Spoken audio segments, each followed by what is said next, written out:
अब का हुई? हमारा को माफ कर दे। रंजीत भैया भी आ गए बानी।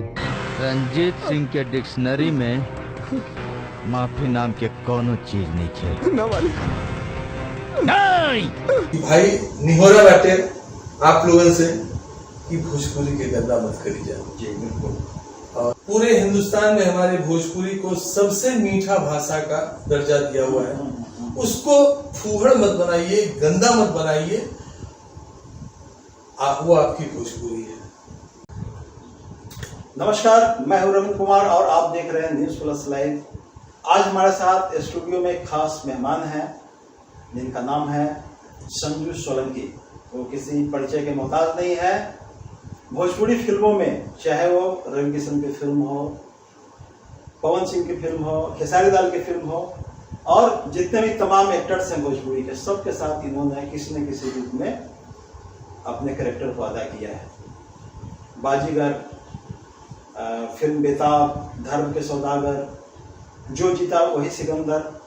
उसके बाद अभी रिसेंटली इनकी एक फिल्म शशांक जो सुशांत सिंह के ऊपर बन रही है, तो उसमें भी बहुत अच्छे कैरेक्टर में आपको दिखेंगे। वैसे ही एक शख्सियत से आपको मिलवाने जा रहा हूं, संजू सोलंकी जी से। स्वागत है सर आपका हमारे कार्यक्रम में। नमस्कार। सबसे पहले न्यूज प्लस लाइव के दर्शकों को मेरा आदाब, सत श्री अकाल, नमस्कार। मैं एक्टर संजू सोलंकी आज पटना में आपके स्टूडियो में है। बड़ा अच्छा लग रहा है क्योंकि इस चैनल से और आपसे बहुत पुराना रिलेशन रहा है। जी बिल्कुल। और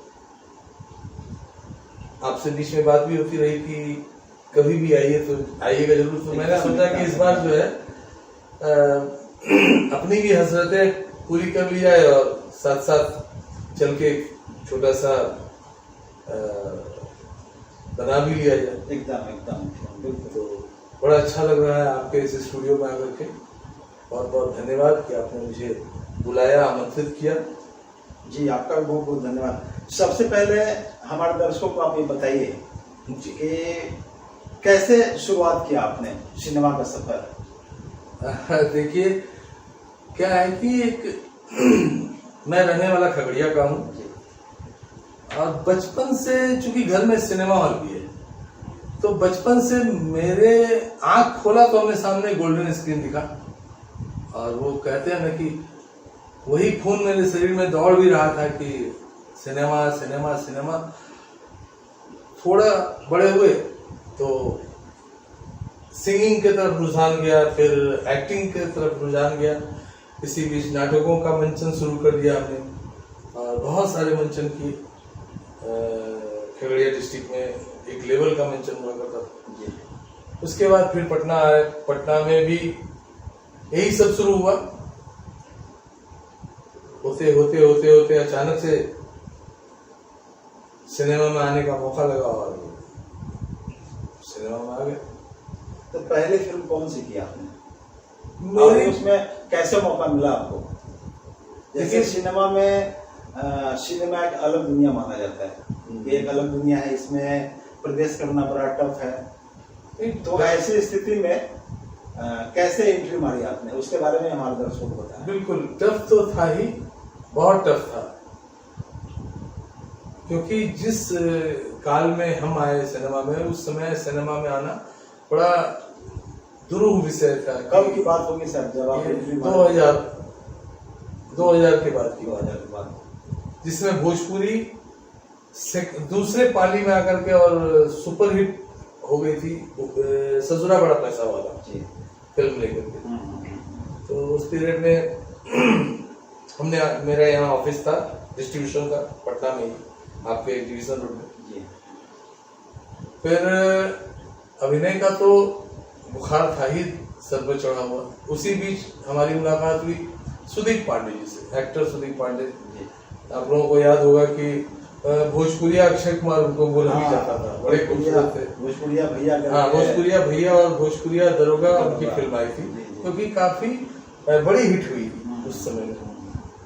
तो उनके साथ मुलाकात हुई और मेरा फिल्मी सफर वहीं से यूं कही कि वहीं से शुरू हुआ। चूंकि रामजी फिल्म्स के जनरल मैनेजर थे हम। तो पवन सिंह की, मुझे याद है कि पवन सिंह की दूसरी फिल्म रामजी फिल्म्स ने बनाई थी, वो थी भोजपुरिया दरबार, और वो फिल्म बहुत बड़ी हिट हुई थी। पवन सिंह ने उसके बाद फिर पीछे मुड़कर नहीं देखा। जी बिल्कुल। हमें भी ध्यान है जिस समय भोजपुरिया भैया सिनेमा लगने जा रही थी पटना में, तो सुदीप पांडे खुद सीढ़ी पे चढ़ के ऊपर अपना होर्डिंग पोस्टर लगा रहे थे। सर वो समय था और पब्लिसिटी का समय था जी।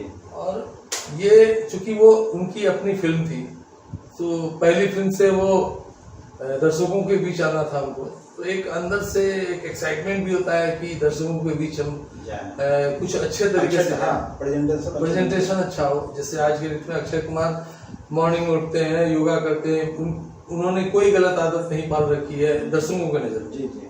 अंदर की बात हो जाने, बाकी 4 बजे सुबह उठना है और रात में 10 बजे बेड पर चले जाना है, तो ये अक्षय जी के बारे में जानते। तो ऐसे ही सुदीप पांडे जी अपने दर्शकों के लिए बड़ा कुछ करते थे।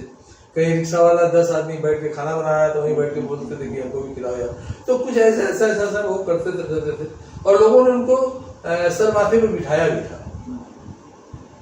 कुछ चीजें गलत हो गई और दर्शक तो दर्शक होते हैं, फिर दर्शकों ने नकारना भी शुरू कर दिया। तो उनके ही साथ नहीं, सबके साथ होता है ये। बिल्कुल बिल्कुल। आप दर्शक के नजर में जब तक बने हुए हैं वो भगवान बना रखेंगे, और जैसे ही उनके नजर से जरा सा भी आप उनको लगा कि ये ठीक नहीं है, तो फिर फेंकते भी देर नहीं लगती है।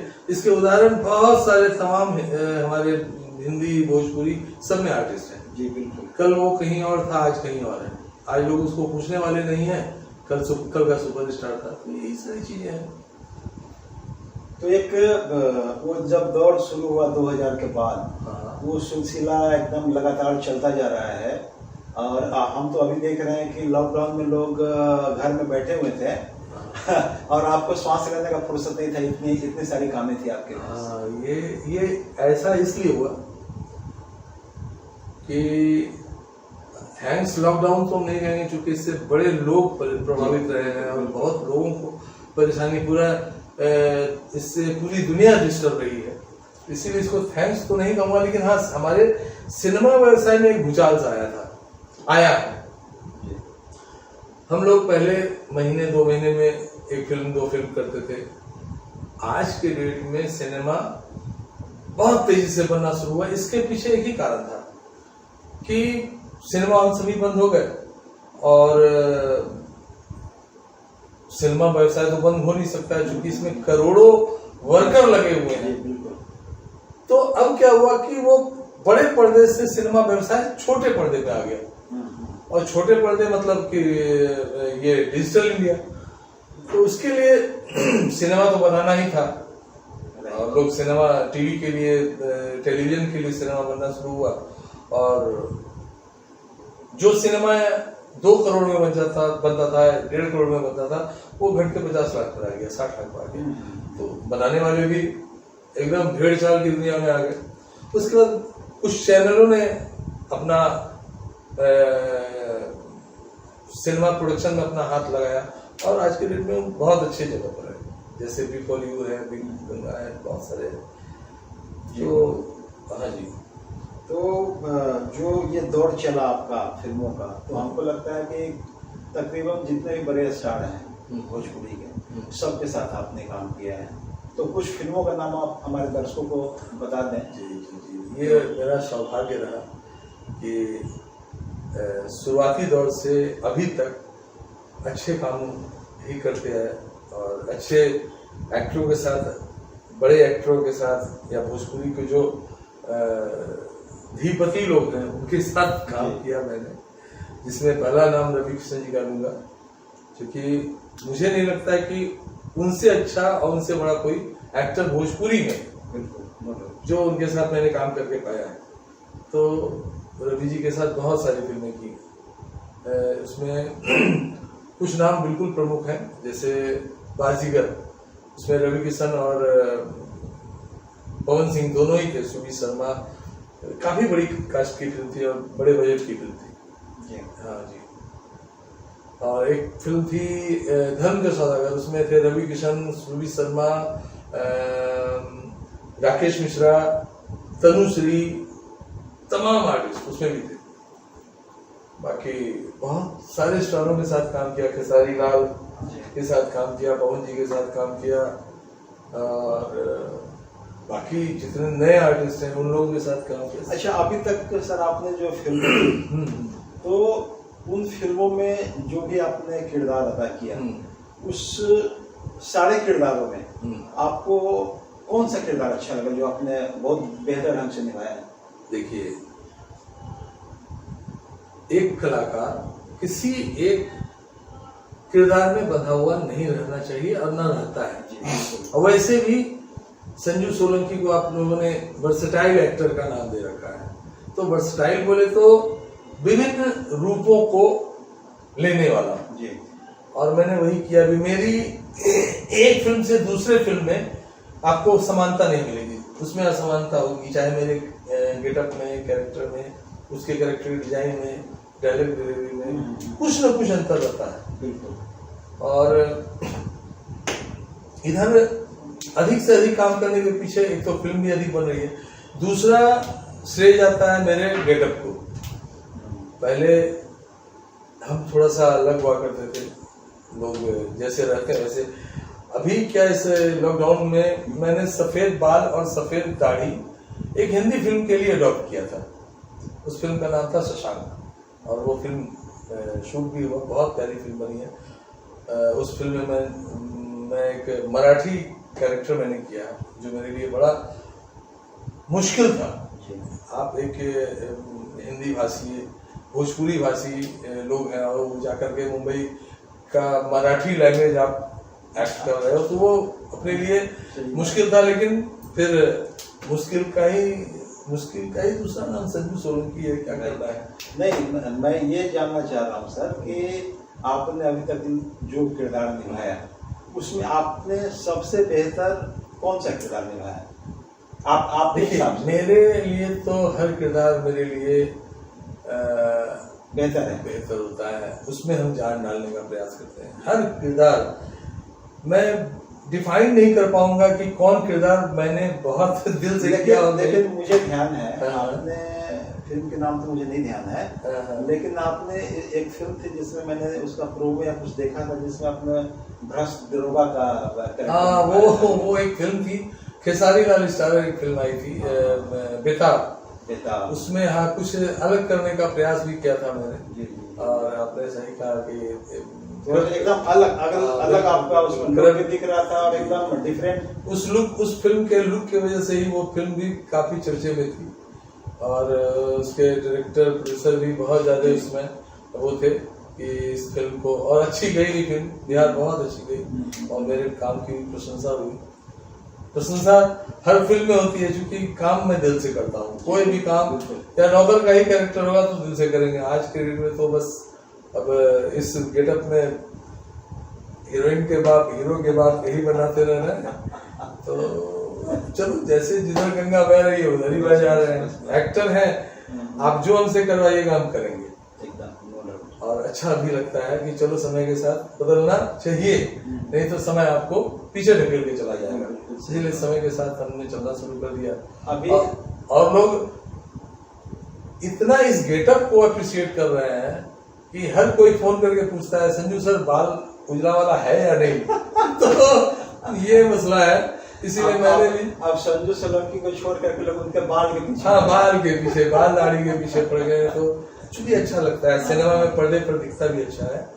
और कहीं न कहीं से वो इकलौते पीस हम हैं जो इस तरह का गेटअप लेके आप भोजपुरी सिनेमा में हैं, और लोग बहुत प्यार करते हैं। बिल्कुल।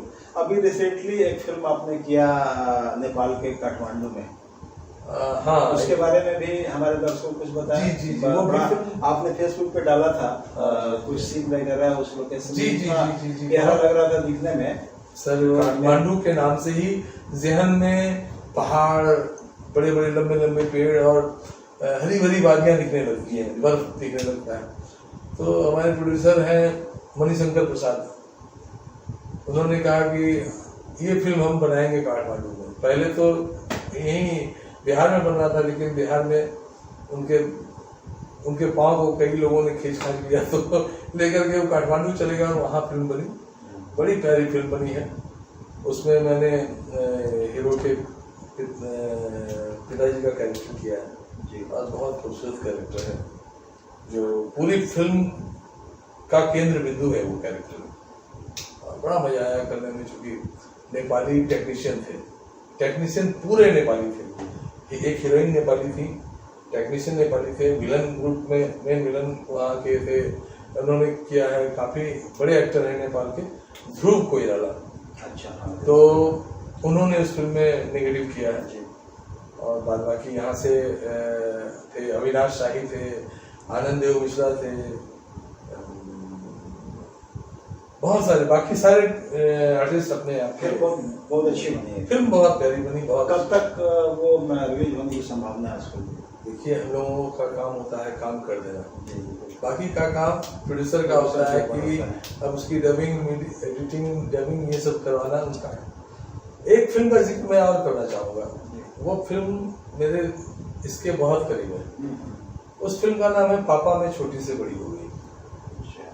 वो फिल्म अभी रिसेंटली मैंने सिवान, आपके बिहार में ही शूट किया है, और अभी उस फिल्म की शूटिंग लद्दाख में चल रही है आज की डेट में जी। क्योंकि उस कहानी का डिमांड ही था कि वो पार्ट लेह लद्दाख या पहाड़ों में शूट करना था, बाकी के इस यहाँ की कहानियों में मैं था जी। तो उसमें भी बड़ा खूबसूरत सा प्यारा सा कैरेक्टर मैंने किया है। आएगा फिल्म तो आप जरूर देखिएगा। उसके निर्माता हैं कृष्ण कुमार जी, हमारे गोरखपुर के हैं। उन्होंने पहले भी कई फिल्में बनाई है और लगभग फिल्मों में मैं रहा हूँ। तो वो फिल्म एक बहुत प्यारी फिल्म बनी है, पापा मैं छोटे से बड़ी हो गई। अच्छा, हिंदी फिल्म भी आप कुछ कर रहे हैं? जी, हिंदी फिल्म अभी एक का तो जिक्र मैंने आपकी इसी फिल्म के बीच में मैंने किया था, शशांक। सुशांत सिंह राजपूत को ध्यान में रख करके वो फिल्म बनाई गई कि सुशांत सिंह को सुसाइड क्यों करना पड़ा। आखिर मुंबई में ऐसा क्या होता है कि आए दिन किसी न किसी आर्टिस्ट को ये कदम उठाना पड़ा। अभी रिसेंटली एक आर्टिस्ट और हमारे बीच से चले गए, उनका नाम, अभी एक आर्टिस्ट और हमारे बीच से चले गए, बड़ा दुख हुआ। बहुत अच्छे आर्टिस्ट थे, बिग बॉस के विनर रहे थे, सिद्धार्थ शुक्ला, और उनका जाना, असमय जाना बहुत बुरा हुआ। तो उस फिल्म में यही कुछ दिखाया गया है कि ऐसा मुंबई में क्या है, क्या होता है, क्यों ऐसा होता है कि लोग इस पॉइंट पर पहुंच जाते हैं कि उनके पास कोई रास्ता नहीं होता है। तो और इस फिल्म को डायरेक्ट भी किए हैं तो विवादित निर्देशक है वो आज तक उन्होंने जितनी भी फिल्में बनाई है विवादों से भरी होती है। नाम उनका सनोज मिश्रा है और उन्होंने कई फिल्में बनाई है, जैसे राम जन्मभूमि को लेकर के राम मंदिर बनाया था, 3 तलाक को लेकर के क्या इस फिल्म का नाम था, वो बनाया उन्होंने। उसके बाद काशी टू कश्मीर, उसमें भी मैं काम कर रहा हूँ, जो 92 में जो कश्मीरी पंडित के ऊपर जो अत्याचार हुआ था, ये उसकी कहानी है। और ये शशांक में तो उन्होंने मतलब बॉलीवुड का एक अच्छा चिट्ठा खोल दिया है। मतलब जितनी भी गलत चीजें बॉलीवुड में होती है, पर्दे के पीछे जो गलत चीजें होती है, वही उन्होंने दिखाया है। और जिसके वजह से ये फिल्म कोर्ट में बहुत दिन तक रही है, अभी भी उस पर चल रहा है। जैसे ही वो लिटिगेशन हटेगा, फिल्म की पूरी शूटिंग हो गई है, पूरी शूटिंग हो गई है, सब कुछ हो गया, डबिंग मिक्सिंग सब हो चुका है। बस वो किसी ने सुशांत सिंह के पिताजी को कन्विंस कर लिया कि वो आपके लड़के के ऊपर फिल्म बनाई गई, जबकि ऐसा कहीं कुछ नहीं है। सुशांत का नाम भी नहीं। हाँ, उसमें ये जरूर दिखाया गया है कि सुशांत जैसे लोग इस मोड़ पर कैसे पहुंच जाते हैं। तो ये तो अच्छी बात है इसमें। और उम्मीद कोर्ट से रिपोर्ट भी आ रही है कि जो ये मामला वो सरेंडर करने वाले की नहीं। अच्छा, एक चीज और हम पूछना चाहेंगे सर, चूंकि आपने बिहार से लेकर के यूपी, नेपाल, बॉम्बे, इन सब जगहों का सफर तय किया है सिनेमा के माध्यम से। तो आपको अच्छा खासा अनुभव है कि सुशांत जी की जो मृत्यु हुई थी तो उसमें बड़ा एक मुद्दा उछल कर के आया था भाई भतीजावाद का। देखिए, भाई भतीजावाद तो इंडस्ट्री में शुरू से चलता आ रहा है। वो दिलीप कुमार साहब के समय से आ रहा है या उसके भी पहले से आ रहा हो, ये शुरू से चलता आ रहा है और ये स्थापित दुनिया है, इसको शुरू से लोग जानते हैं। इसमें पहले महिलाएं नहीं आती थी। हमारे दादा परदादा के समय में लड़कों को लड़कियों का रोल करना पड़ता था। तो ये स्थापित दुनिया है और वो शाप आज अभी तक नहीं हटा है और कभी नहीं हटेगा। तो अच्छा, ये हिंदी फिल्मों के बारे में तो ये भाई भतीजावाद की बात कही ही जाती है, तो क्या भोजपुरी में भी ये भाई भतीजावाद वाला सिस्टम है? बताया तो कि वहां भी सिनेमा बनता है, यहाँ भी सिनेमा बनता है। ग्रुपबाजी सभी जगह है और उस ग्रुपबाजी के चलते अच्छे अच्छे एक्टर सामने नहीं आ पाते हैं, अच्छे टेक्नीशियन सामने नहीं आ पाते हैं, अच्छे डायरेक्टर सामने नहीं आ पाते हैं। सामने वही आता है या वही लोग, मुझे बोलना सही नहीं है मेरा, क्योंकि मैं भी उसी ग्रुप से ताल्लुक रखता हूँ। जी बताइए। अच्छा, एक चीज और हम पूछना चाहेंगे, ये जो शशांक फिल्म बनाई सुमन मिश्रा जी, जिस पे विवाद चल रहा है कोर्ट में, तो आप जिस तरह की स्टोरी बता रहे हैं, ठीक है ना, कि इंडस्ट्री के पर्दे के पीछे जो होता है उन सारी चीजों को उजागर किया गया है। एक तो एक तरह से ये फिल्म हमारे जो आने वाले बच्चे हैं, नई पीढ़ी के जो लोग हैं जी, उनके लिए मार्गदर्शक के रूप में काम करेगा। बिल्कुल बिल्कुल सर। और लोग जो चकाचौंध की दुनिया में भागते हैं कि ये सिनेमा, उस फिल्म की कहानी भी यही है कि एक लड़की सॉरी समझ सर, मैं कहानी डिस्क्लोज नहीं कर रहा हूँ, लेकिन चूंकि प्रश्न ही इन्होंने उठा दिया है, तो उस फिल्म की कहानी ही ऐसी है कि आप उसको देखोगे तो आपको सीख मिलेगा कि नहीं, ये हमें नहीं करना चाहिए, या हम जाएं तो फुल फ्लेजर में कंप्लीट होकर जाएं। जी बिल्कुल। बैग उठाए और चल दिए किसी लड़के का हाथ पकड़ करके, बहुत सी लड़कियां होती हैं, तो वहां उनका क्या हश्र होता है, इस फिल्म में वही दिखाया गया है। तो एक चीज और हम जानना चाहेंगे सर कि इस तरह का जो ज्ञानवर्धक फिल्में हैं, जो हमें कहीं ना कहीं दिशा निर्देश देती है कि आपको अगर इस फील्ड में आना चाह रहे हैं तो आपको प्रॉपर ढंग से तैयारी कर करके इस तरह से इस फील्ड में आना चाहिए, तो जब वो उस तरह का मार्गदर्शक फिल्म बनती है तो उस तरह के फिल्मों को लोग अवरुद्ध क्यों करते हैं? इसीलिए कि और लोगों का दुकान नहीं चल रहा है।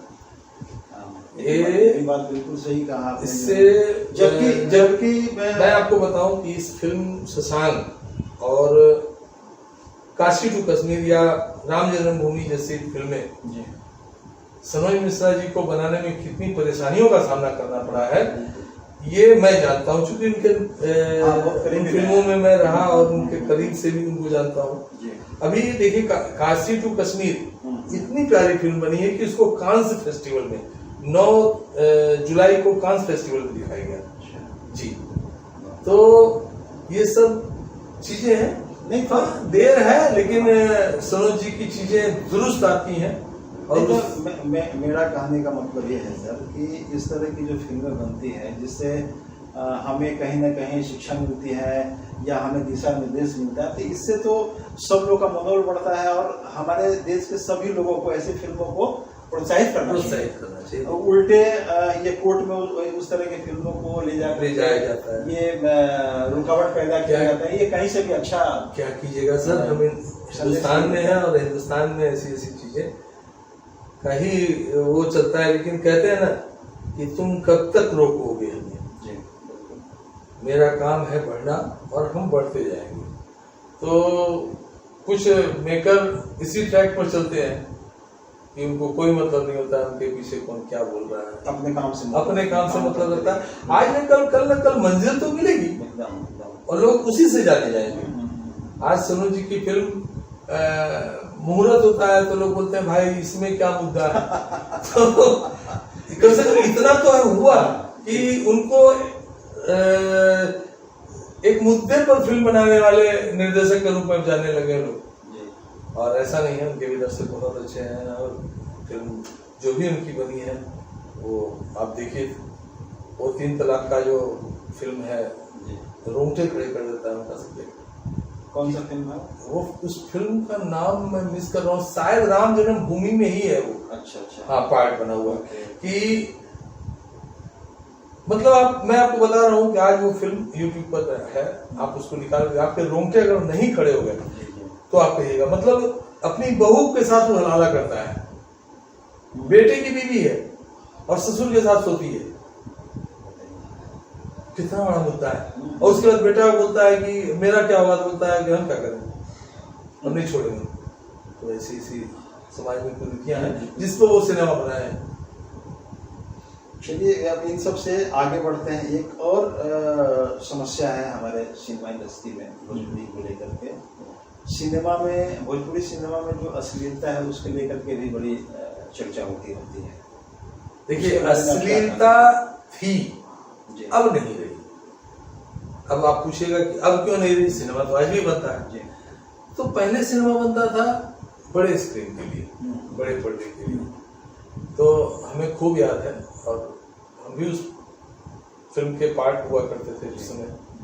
जिस फिल्म में काम कर रहे हैं उसमें एक आइटम नंबर होना था, और चूंकि उसमें मैं विलन करता था तो उस आइटम में बैठना भी मुझे पड़ता था और उनके साथ कमर हिलाना पड़ता था, बहुत सारे उल्टे सीधे हरकत करनी पड़ती थी। तो मुझे भी लगता था कि यार क्या है सब, लेकिन डिमांड था पब्लिक का, अरे बाप रे। फिल्म शुरू होता था तो फिल्म की स्क्रिप्ट, कहानी, गाने बाद में लिखे जाते थे। एक आइटम का प्रोड्यूसर का कहना था कि एक आइटम नंबर रखो, दर्शकों का डिमांड है। कोरोना काल ने सिनेमा हॉल बंद कर दिया, तो उससे और कुछ नहीं फायदा हुआ, लेकिन एक फायदा ये जरूर हुआ कि वो आइटम नंबर हमारे सिनेमा से गायब हो गया। अच्छी फिल्में बननी शुरू हो गई।